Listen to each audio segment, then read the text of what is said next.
और रुक करेंगे अगली खबर का। प्रदेश में मौसम विभाग ने भारी बारिश का अलर्ट जारी किया है। प्रदेश के 29 जिलों में येलो अलर्ट जारी किया गया है। लगातार हो रही बारिश भले ही गर्मी से राहत दे रही है, लेकिन बारिश के बाद जल जमाव ने लोगों का जीना मुहाल कर दिया। प्रदेश के अलग अलग हिस्सों से आ रही तस्वीरें हैरान करने वाली। इस रिपोर्ट में देखिए अलग अलग जगहों के हालात।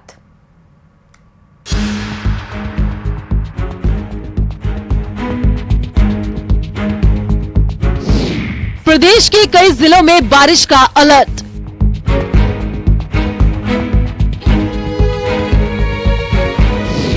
बारिश के बाद कई इलाकों में जलभराव।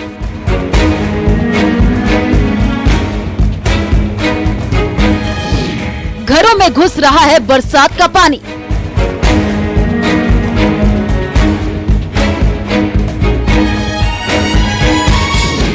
दौसा में भारी बारिश के चलते गिरा मकान।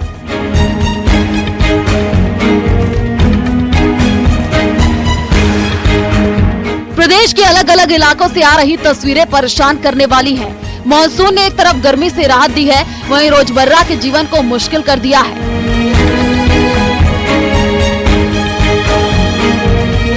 तस्वीरें टोंक के उनियारा की है, जहां चारों तरफ पानी ही पानी नजर आ रहा है। घर, खेत, सड़क, हर जगह पानी ही पानी है।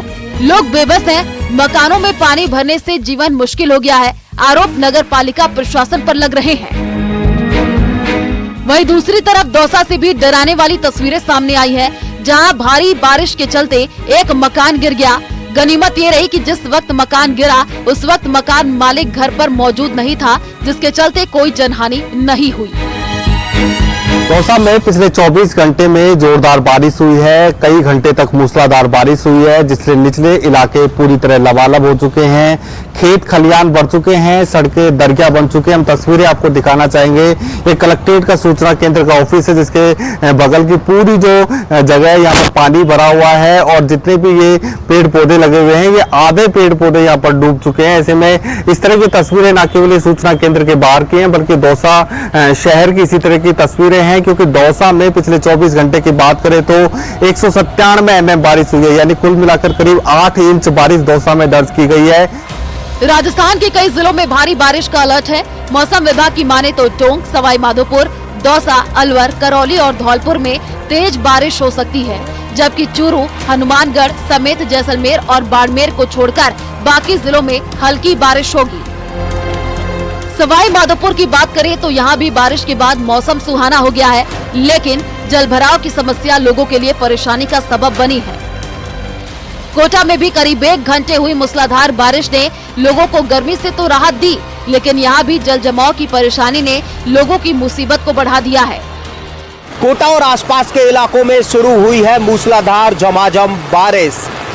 बीते 1 घंटे से बारिश का सिलसिला चल रहा है। काले घने बादलों की वजह से सुबह हल्का सा जो अंधेरा है वो छा गया है, जिसके साथ सड़क पर चलने वाले वाहनों को अपनी हेडलाइट जलानी पड़ रही है। 1 घंटे की बारिश के साथ ही शहर की सड़कों पर पानी आने लगा है, तो तेज गर्जना के साथ में बारिश, मूसलाधार बारिश कोटा और आसपास के इलाकों में चल रही है। मौसम विभाग की तरफ से हैवी रेन का जो अलर्ट है वो पहले ही जारी था, और फिलहाल देख सकते हैं आपकी कोटा की सड़कों पर आपको पानी जो है वो नजर आएगा।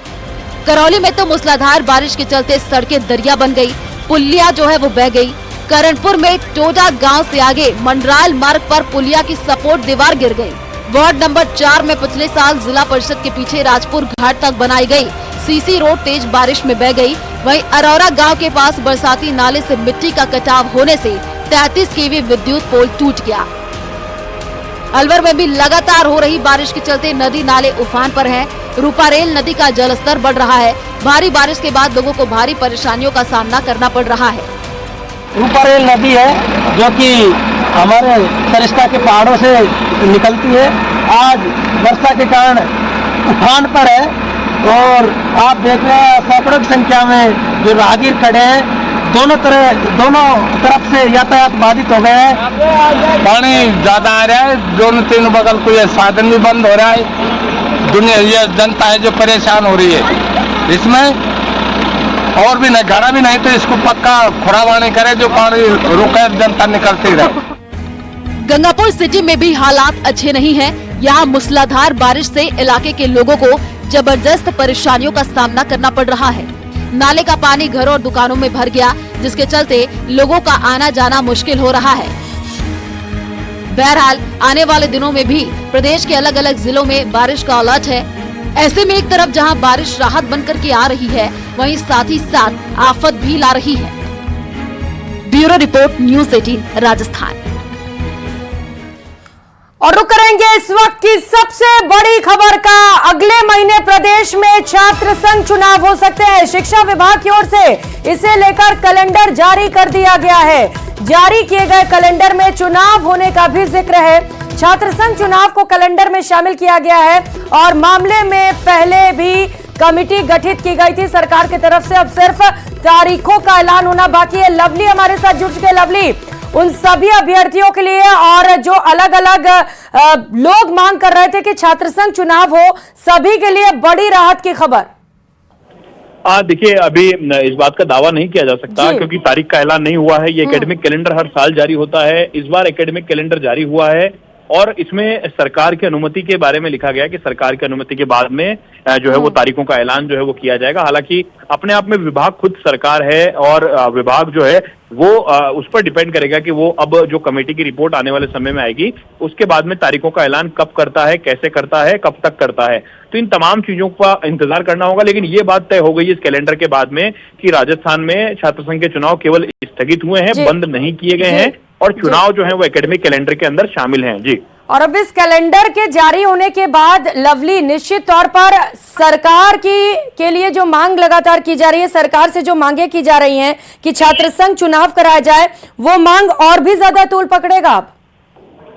देखिए, बिल्कुल इस बात से इनकार नहीं किया जा सकता प्रियंका, क्योंकि आप देख रही हैं पूरे प्रदेश भर लगातार जो छात्र यूनिवर्सिटीज के अंदर प्रदर्शन कर रहे हैं, सरकार से मांग कर रहे हैं। तो ऐसे में अब ये मांग और जोर पकड़ेगी और सरकार को पर प्रेशर बनाया जाएगा कि तारीखों का ऐलान भी किया जाए। लेकिन सरकार ने कमेटी के पाले में गेंद है। कमेटी की रिपोर्ट के बाद में ये तय होगा और अगर कमेटी अगर सही रिपोर्ट देती है और सरकार को लगता है कि ये माहौल ठीक है राजस्थान में छात्र संघ के चुनाव कराने का, तो जाहिर तौर पर राजस्थान में जो राजनीति की पहली सीढ़ी है छात्र संघ चुनाव, उस पर जो रोक है अगर अघोषित रूप से जिसे कह सकते हैं स्थगित हुए हैं, वो बंद नहीं है, स्थगित है और ऐसे में उनकी राह खुलेगी और वापस से जो नई राजनीति की कहीं ना कहीं ये बड़ी राहत की बात है लवली सभी छात्र संगठनों के लिए। ये कैलेंडर जारी होने के बाद किसी से बातचीत हो पाई क्या आपकी? क्या कह रहे हैं वो? देखिए, छात्रों में इस बात की खुशी है कि सरकार ने अपना स्टैंड तो क्लियर किया है, क्योंकि सरकार ने बार बार कह रही थी कि हमने चुनाव को बंद नहीं किया है, केवल स्थगित किया है और ये चुनाव स्थगित भी पूर्व की कांग्रेस सरकार ने ही किए थे। तो ऐसे में मौजूदा सरकार मौजूदा फील्ड की स्थितियों का अवगत करा रही है। नई शिक्षा नीति को लागू करना है यूनिवर्सिटीज के अंदर, शैक्षणिक माहौल को सरकार बेहतर बनाना चाहती है। तमाम बिंदु हैं जिन पर सरकार अभी काम कर रही है और हाल ही में डॉक्टर प्रेमचंद बेरवा जो हायर एजुकेशन के छात्र संगठनों को इंतजार होगा कि सरकार कब तक तारीखों का ऐलान करे। आगे सरकार का क्या रुख रहता है इस पर यह देखना बड़ा ही महत्वपूर्ण होगा। बहुत शुक्रिया आपका लवली तमाम जानकारियों के लिए।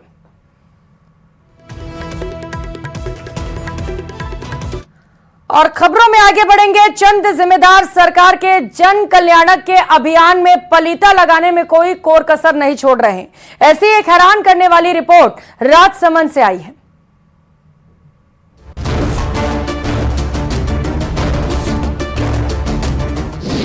नाली निर्माण में भ्रष्टाचार अपार, 6 महीने बाद ही दावे हुए तार तार, विधायक की लताड़ के बाद भी नहीं जगे जिम्मेदार, जीर्णोद्धार बना कमाई का अवसर।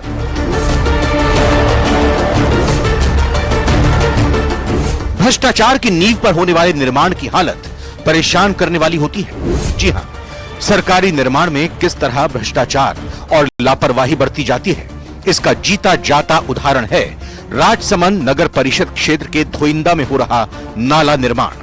करीब 80 लाख रुपए की लागत से बना नाला निर्माण के 6 महीने बाद ही आसपास के क्षेत्र के लिए परेशानी का सबब बनने लगा है। आप खुद देखिए किस तरह नाले का गंदा पानी चारों ओर फैल रहा है। भ्रष्टाचार और घटिया निर्माण की शिकायत पर विधायक दीप्ति माहेश्वरी की फटकार के बाद भी संबंधित अधिकारी अपनी हरकत से बाज नहीं आ रहे। इसीलिए जीर्णोद्धार में भी खाना पूर्ति की जा रही है। सब टेंडर किसी मांगीलाल जी टांक को दिया है। जो हमारे जो धोइंदा स्कूल की जो कमेटी की जो बैठक हुई थी उसमें मांगीलाल जी ने रिकॉर्डेड कहा है कि इस नाले का पानी, ग्राउंड का पानी भी नाले में जाएगा और नाले का लेवल भी सही होगा और जो नाले में सामग्री इस्तेमाल की जाएगी गुणवत्ता युक्त होगी। लेकिन उन्होंने जो सारी बातें कही वो बिल्कुल ही झूठी थी। धोइंदा के कैलाश चौराहे से भीलवाड़ा उदयपुर राजमार्ग तक करीब 80 लाख रुपए से डीएमएफटी फंड से नाले का निर्माण कराया जा रहा है। हायर सेकेंडरी स्कूल धोइंदा परिसर के अंदर से नाले का निर्माण कराया गया है। उस समय तर्क दिया गया था कि स्कूल की नई इमारत में पानी रिसाव की समस्या खत्म हो जाएगी, लेकिन इससे उलट नाले का पानी ही स्कूल के खेल मैदान में भर गया, जिससे वहां बड़ी बड़ी घास उगाई और बच्चों के मैदानी खेल बंद हो गए।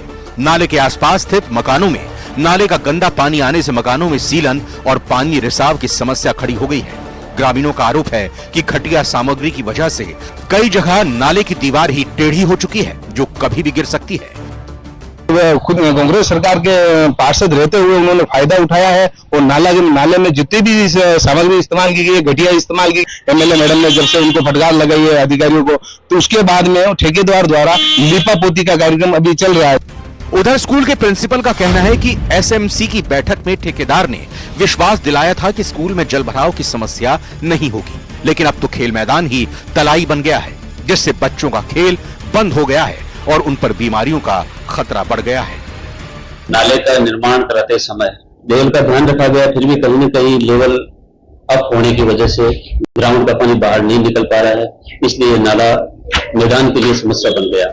ताज्जुब की बात तो यह है कि निर्माण में अनियमितता और घटिया सामग्री के इस्तेमाल की शिकायत के बावजूद नगर परिषद कोई ठोस कदम नहीं उठा रहा। नगर परिषद के एक्सीएन तरुण बाहेती का कहना है कि मामले की जांच के लिए एक कमेटी बनाई जाएगी, जो निर्माण की गुणवत्ता की जांच करेगी। संबंधित ठेकेदार को नोटिस भी दिया गया है, उसको पुनः उसको तोड़ के ठीक करने अथवा जहां आवश्यकता होने पर प्लास्टर करने हेतु निर्देशित किया है।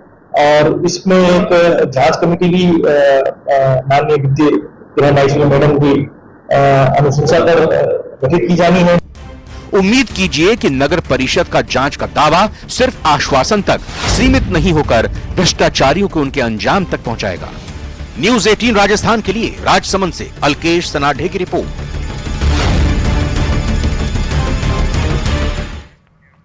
तो वहीं जलदाय विभाग में प्रवर्तन निदेशालय की जांच में ट्रांसफर पोस्टिंग के नाम पर भारी ब्लैक मनी अर्जित करने के अहम सबूत मिले हैं। पूर्व जलदाय मंत्री डॉक्टर महेश जोशी और संजय बड़ाया के खिलाफ प्रवर्तन निदेशालय को जलदाय विभाग के अधिकारियों और ठेकेदारों ने चौंकाने वाले बयान दिए। अपने चहेते अधिकारियों को मनचाही पोस्टिंग देने के लिए ठेकेदार मोटी घूस देकर अधिकारियों की फील्ड पोस्टिंग करवाते रहे। इस मामले में तत्कालीन अधिकारियों ने काफी अहम सबूत प्रवर्तन निदेशालय को सौंपे हैं। इस मामले में ईडी के अधिकारियों ने पूर्व जलदाय मंत्री के करीबी रहे संजय बड़ाया से भी पूछताछ शुरू की है। अगली खबर अजमेर से, जहां पर कांग्रेस में एक बार फिर से आपसी कलह उजागर हो गई। नगर निगम में नेता प्रतिपक्ष को हटाने की मांग को लेकर 18 में से 15 पार्षदों ने विश्वास प्रस्ताव लाकर आला कमान को चेतावनी दे दी है। अगर 10 दिन के भीतर आला कमान ने नेता प्रतिपक्ष द्रौपदी कोहली को नहीं हटाया तो फिर पार्षद खुद अपना नेता चुनने को मजबूर होंगे। आपको बता दें, द्रौपदी कोहली ने अजमेर विधानसभा का चुनाव भी लड़ा था, लेकिन वो कुछ मार्जिन से ही अनीता बघेल से हारी थी। उन्होंने अपने क्षेत्र में जनप्रतिनिधियों और संगठन को जिम्मेदार ठहराया है।